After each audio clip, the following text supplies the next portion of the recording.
Straight from the doctor. Good, how are you? Champs in the house. Let's go, baby.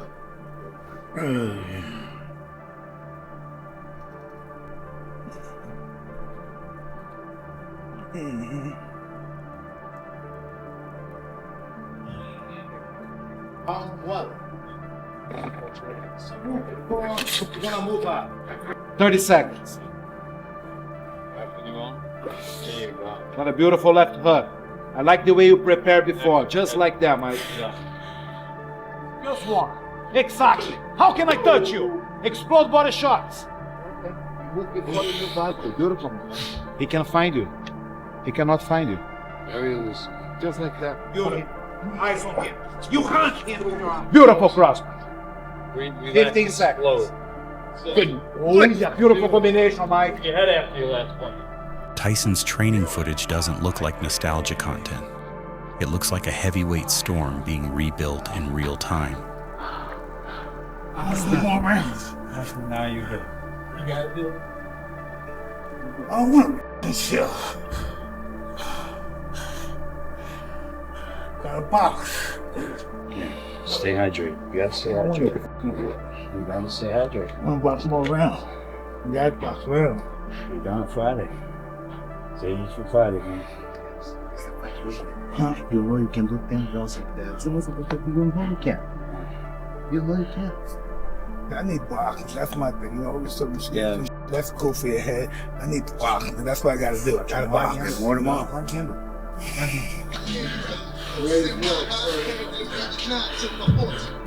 Last guy in the world you want to be on Friday? The frame, the explosiveness, the way the combinations snap under Rafael Cordeiro's watch. It gives off that old seek and destroy energy that made people panic when the bell rang. Today was the day he's supposed to rest, and then they call all of us to come here because he decided to train. My opinion was the best decision. This is the way Mike, handled the things.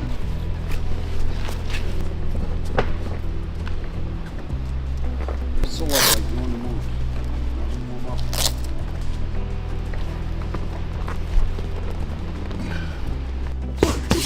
Boom! Fight! Boom! Mike, by yourself, Jan. Mike, this is amazing, Mike.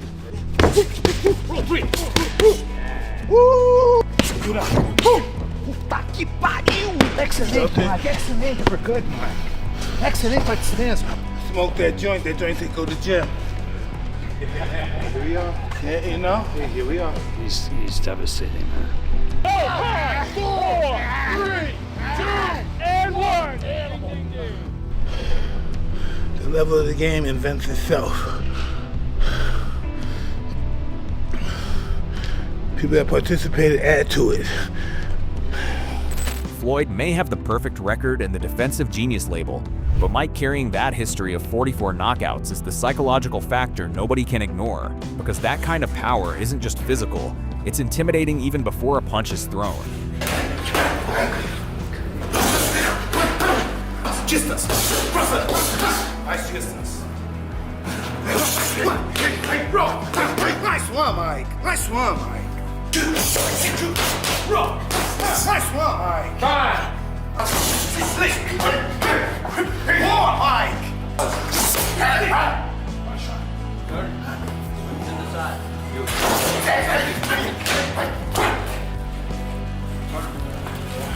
You're up in the air. Check cross the sleeve, watch.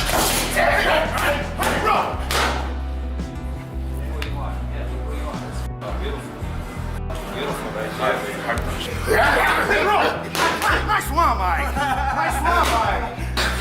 Stick rope. Bang, bang, bang. Stick rope. What's the best one? What's the best one, coach? What's the best one, coach? Stick rope. Hey, one shot. Isso, that's it. Stick rope. One shot. Oh, yeah.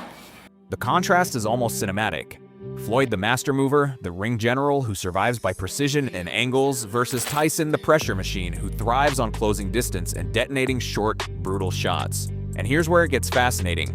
Cordeiro's presence isn't about show, it's about discipline and controlled aggression, which at Mike's age becomes more about timing and intent than endless volume. Mike's just different. I've worked with some very exceptional athletes throughout my life, and they're all remarkable in their own way, but Mike's just a whole different animal. What we doing? Do one more set. Let's get 12 reps. It's the heaviest we've gone on this. So just focus on perfect form for 12 reps. 233 today, contact for 230. 12 is all we need. I'm over the 225, 228 up. Lean mean. Big Lean chest. mean. 1, there we go. 2, 3, 4, good work. 8, 4 more. 9, 10, 2 more, Mike. 11, and 12. Good set. Love it. Easy, First time easy. we've done that. That was easy. Yeah, it was. People will scream money grab, sure, but camps don't move with this level of seriousness for a casual exhibition vibe.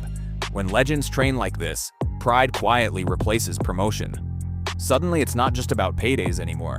It's about identity, legacy, and the dangerous idea that one clean right hand from a motivated Tyson could still change the interior narrative in seconds.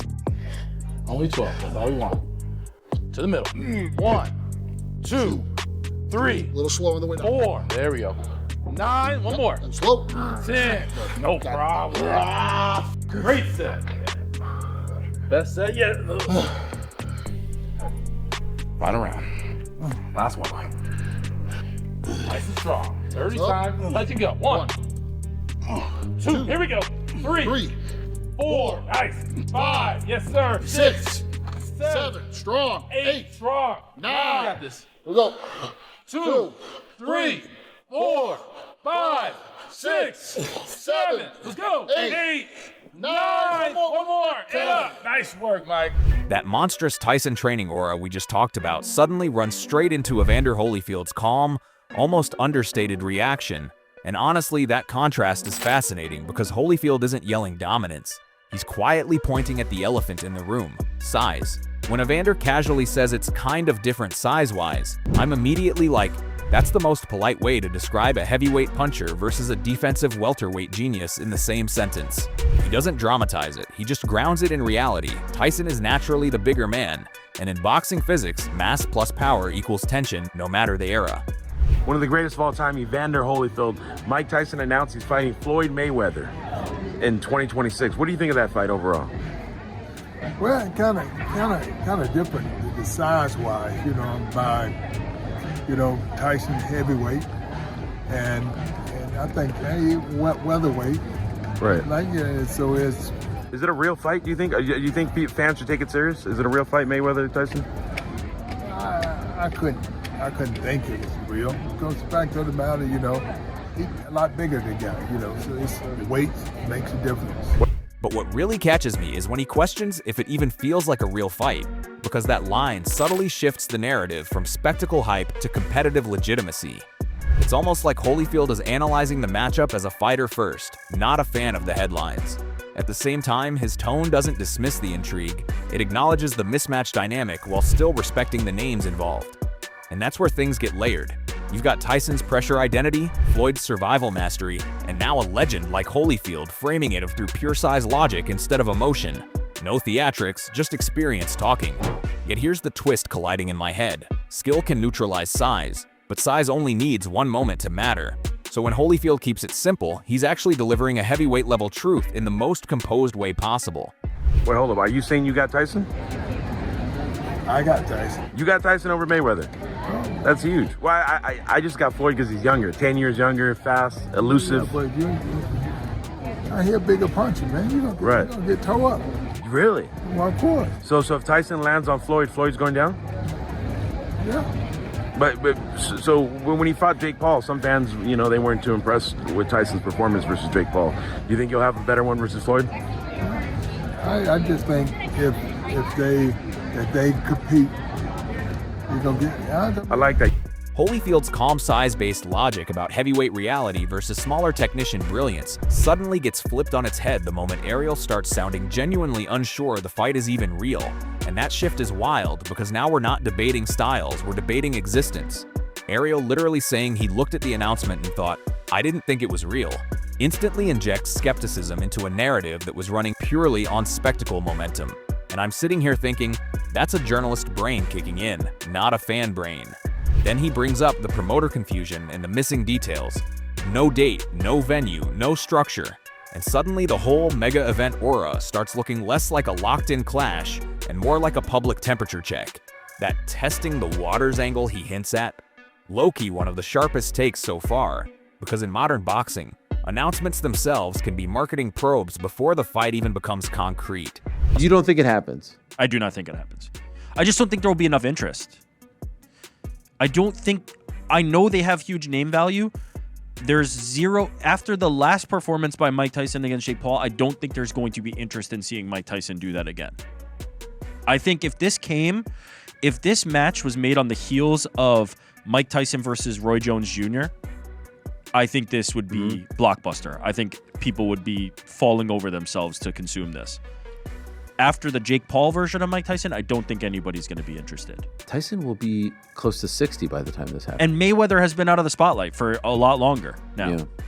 But what really collides with everything we've heard earlier is Ariel pointing directly to Tyson's last performance and questioning the public appetite. And that echoes Porter's timing concerns and Wade's spectacle fatigue in a different, more industry-grounded tone. He's not mocking legends, he's questioning demand sustainability. Then the panel casually asking, "What's the appeal now?" hits harder than any dramatic hot take, because it forces the uncomfortable comparison.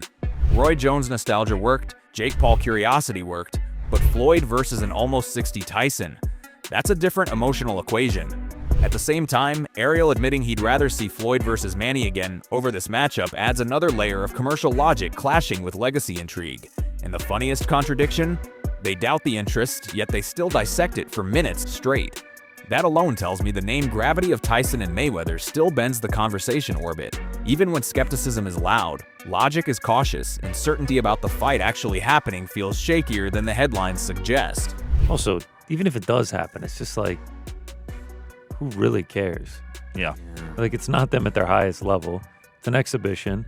Everybody will clown on it when it eventually does happen. There is a way that exhibitions can be fun. Tyson versus Roy Jones was actually like the best version of that, right? An exhibition that like I thought was exciting, delivered for the fans, but also that was so long ago for Mike Tyson. The version that we saw like against early Jake Paul, 50s. Yeah, the version that we saw against Jake Paul just can't Against do it the anymore. guy around his size too. Floyd Mayweather is not that.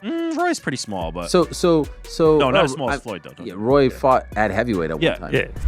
That whole Ariel-style skepticism about whether this fight is even real suddenly gets body slammed by Frank Smith casually tossing out Tyson by controversial first-round knockout, like he just ordered coffee. And I'm not even mad at the confidence because that's promoter energy mixed with spectacle instinct in one sentence.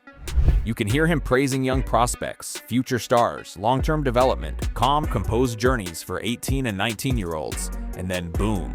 Left turn into predicting a heavyweight legend flattening an undefeated defensive genius in round one. The tonal whiplash is hilarious and fascinating at the same time. When Frank talks about investing in the future of the sport, I'm nodding like yes, that's the structured boxing vision, prospects, experience, discipline, proper progression. Then seconds later, he drops the Tyson prediction, and suddenly we're back in chaos theory boxing where size, aura, and myth crash into logic. And notice the wording, controversial knockout, not clean, not simple, controversial. He's a brilliant fighter, but he obviously needs to apply himself in the sport to get the best out of it. And you know, it wasn't professional coming in overweight, and I think he's got to look at how he approaches his return to the ring.